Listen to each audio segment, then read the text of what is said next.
Hello ನಮಸ್ಕಾರ, ನೀವು ನೋಡ್ತಾ ಇದ್ದೀರಾ ನ್ಯೂಸ್ ಫಸ್ಟ್. ನಾನು ರಕ್ಷತ್ ಶೆಟ್ಟಿ. ಈಗ ಹೆಡ್ಲೈನ್ಸ್. ಯಾವುದೇ ಕ್ಷಣದಲ್ಲಾದರೂ ಭಾರತದಿಂದ ಪಾಕ್ ಮೇಲೆ ದಾಳಿ, ಪಾಕಿಸ್ತಾನದ ರಕ್ಷಣಾ ಸಚಿವ ಖ್ವಾಜಾ ಆಸಿಫ್ ಹೇಳಿಕೆ.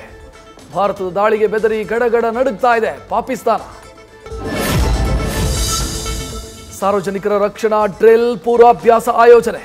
ನಾಳೆ 244 ವರ್ಗೀಕೃತ ನಾಗರಿಕ ರಕ್ಷಣಾ ಜಿಲ್ಲೆಗಳಲ್ಲಿ ಮಾಕ್ ಡ್ರಿಲ್. ಪ್ರತಿಕೂಲ ಸ್ಥಿತಿಯಲ್ಲಿ ತಮ್ಮನ್ನು ತಾವು ರಕ್ಷಿಸಿಕೊಳ್ಳಲು ಜನರು, ವಿದ್ಯಾರ್ಥಿಗಳಿಗೆ ತರಬೇತಿ.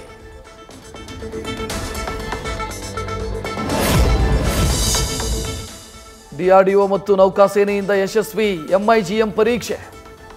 ಕಡಲಾಳದಲ್ಲೇ ಶತ್ರು ಹಡಗು ಸಬ್ಮರೀನ್ ಪತ್ತೆ ಹಚ್ಚಿ ಹೊಡೆದುರುಳಿಸೋ ಬೇಟೆಗಾರ. ಕೆಲವೇ ದಿನದಲ್ಲಿ ನೌಕಾಸೇನೆಗೆ ಸೇರ್ಪಡೆ. ಪಾಕಿಸ್ತಾನಕ್ಕೆ ಮತ್ತೊಂದು ಖಡಕ್ ಸಂದೇಶ.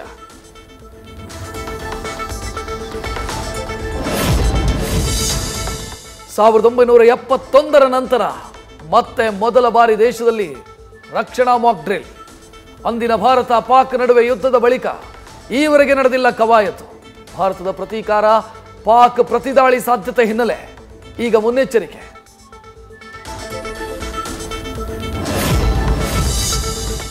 ಭಾರತದ ನೌಕಾಪಡೆಯ ಮೇಲೆ ಪಾಕ್ ಗೂಢಾಚಾರಿಕೆ. P-81 ಏರ್ಕ್ರಾಫ್ಟ್ ಮೇಲೆ ನಿಗಾ ಇಟ್ಟಿರೋ ಪಾಕಿಸ್ತಾನ. ಇದರ ವಿಡಿಯೋ ಬಿಡುಗಡೆ ಮಾಡಿರೋ ಪಾಕಿಸ್ತಾನದ ನೌಕಾಪಡೆ.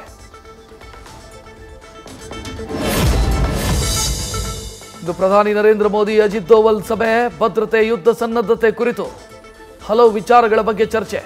ನಿನ್ನೆ ಸಭೆಯ ಬಳಿಕ ಮಾಕ್ ಡ್ರಿಲ್ ಆದೇಶ. ಇವತ್ತೇನಿರುತ್ತೆ ಅನ್ನೋ ಕುತೂಹಲ.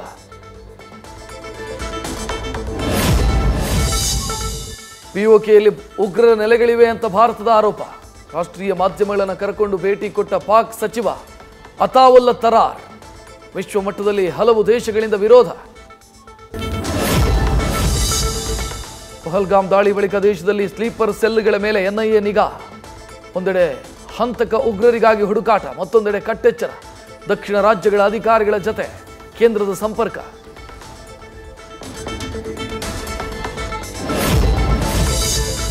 ಗಡಿಭಾಗದಲ್ಲಿ ದಿನವೂ ನಡೀತಾನೆ ಇದೆ ಫೈರಿಂಗ್. ಭಾರತ ಪಾಕಿಸ್ತಾನ ನಡುವೆ ಹೈ ಲೆವೆಲ್ ಹಾಟ್ಲೈನ್ ಸಂಭಾಷಣೆ.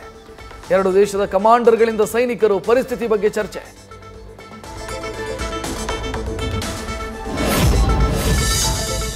ಭಾರತದ ರಿವರ್ಸ್ ಸ್ಟ್ರೋಕ್ಗೆ ಬೆಚ್ಚಿಬಿದ್ದ ಪಾಕಿಸ್ತಾನ. ಚಿನಾಬ್, ಜೀಲಂ ನದಿ ನೀರು ಬಂದ್ ಹಿನ್ನೆಲೆ ಭತ್ತ ಬೆಳೆಯದಂತೆ ರೈತರಿಗೆ ಆದೇಶ. ಪಾಕ್ನ ಪಂಜಾಬ್ ಮತ್ತು ಸಿಂಧೂ ಪ್ರಾಂತ್ಯದ ರೈತರಿಗೆ ಸುತ್ತೋಲೆ.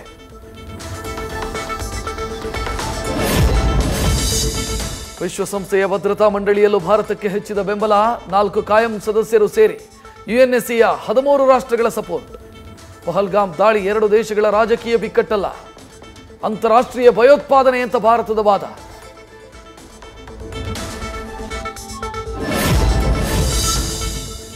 ಪಾಕಿಸ್ತಾನವೇ ಭಾರತಕ್ಕೆ ಪದೇ ಪದೇ ಅಣ್ವಸ್ತ್ರ ಬೆದರಿಕೆ ಹಾಕಿದ್ದೇಕೆ?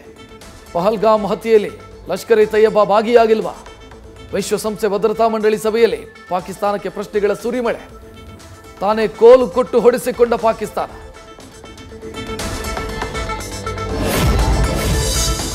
ಭಾರತದ ಜೊತೆ ಕಾದಾಡಕ್ಕಿಳಿದಿರೋ ಪಾಕ್ಗೆ ಮೂಡೀಸ್ ಎಚ್ಚರಿಕೆ. ಆರ್ಥಿಕ ಸಾಮರ್ಥ್ಯ ಕುಸಿಯುತ್ತೆ ಅಂತ ವಾರ್ನಿಂಗ್. ಯುದ್ಧದ ಭೀತಿಯಿಂದ ಬಾಹ್ಯ ಸಾಲ ಪಡೆಯೋ ಸಾಮರ್ಥ್ಯ ಕುಸಿತ. ವಿದೇಶಿ ವಿನಿಮಯ ಸಂಗ್ರಹಕ್ಕೂ ಹೊಡೆತ.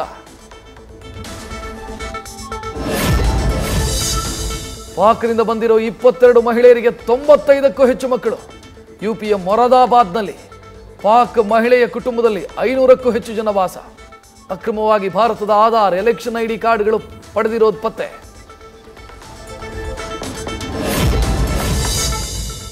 ಪಹಲ್ಗಾಮ್ ಘಟನೆ ಬಳಿಕ ಸೀಮಾ ಹೈದರ್ಗೂ ಬೆದರಿಕೆ ಕರೆ. ಸೀಮಾ ಹೈದರ್ ಫೋಟೋ ಹಿಡಿದು ಗ್ರೇಟರ್ ನೋಯ್ಡಾದ ಗ್ರಾಮಕ್ಕೆ ಬಂದ ಯುವಕ. ಪೊಲೀಸರಿಂದ ಗುಜರಾತ್ ಮೂಲದ ತೇಜಸ್ ಅರೆಸ್ಟ್.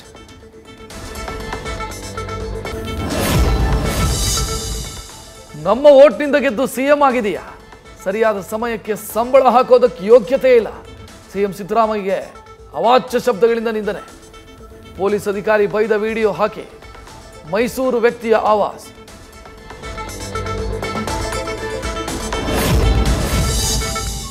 ಅಕ್ರಮ ಗಣಿಗಾರಿಕೆ ಕೇಸಲ್ಲಿ ಜನಾರ್ದನ ರೆಡ್ಡಿಗಿಂದು ಮಹತ್ವದ ದಿನ.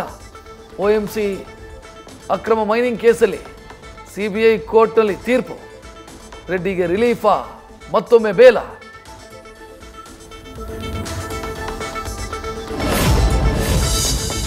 ಎಣ್ಣೆ ಪ್ರಿಯರಿಗೆ ಮತ್ತೊಮ್ಮೆ ಶಾಕ್ ಕೊಟ್ಟ ಸರ್ಕಾರ. 3ನೇ ಬಾರಿ ಮದ್ಯದ ದರ ಏರಿಕೆ. 16 ಸ್ಲ್ಯಾಬ್ಗಳ ಪೈಕಿ ಮೊದಲ 4 ಸ್ಲ್ಯಾಬ್ಗಳ ಬೆಲೆ ಹೆಚ್ಚಳ. ಕನಿಷ್ಠ 10 ರಿಂದ ಗರಿಷ್ಠ 25 ರೂಪಾಯಿವರೆಗೆ ಏರಿಕೆ.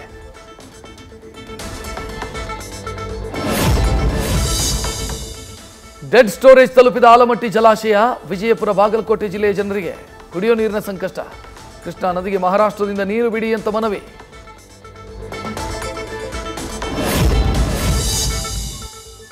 ಶೂಟಿಂಗ್ ಸೆಟ್ನಲ್ಲೇ ಇಂಡುವಾಳ ಸಚ್ಚಿದಾನಂದ ಹುಟ್ಟುಹಬ್ಬ ಆಚರಣೆ. ಕೇಕ್ ಕಟ್ಟಿಂಗ್ ಮೂಲಕ ದರ್ಶನ್ ಕೊಟ್ರ ಸಂದೇಶ. ಸುಮಲತಾ ಅಂಬರೀಶ್ ಜೊತೆ ಮತ್ತಷ್ಟು ಹಳಸಿದೆಯಾ ಸಂಬಂಧ? ನ್ಯೂಸ್ ಫಸ್ಟ್ ನಿರ್ಭೀತಿಯಿಂದ ನಿಮ್ಮ ಪರವಾಗಿ.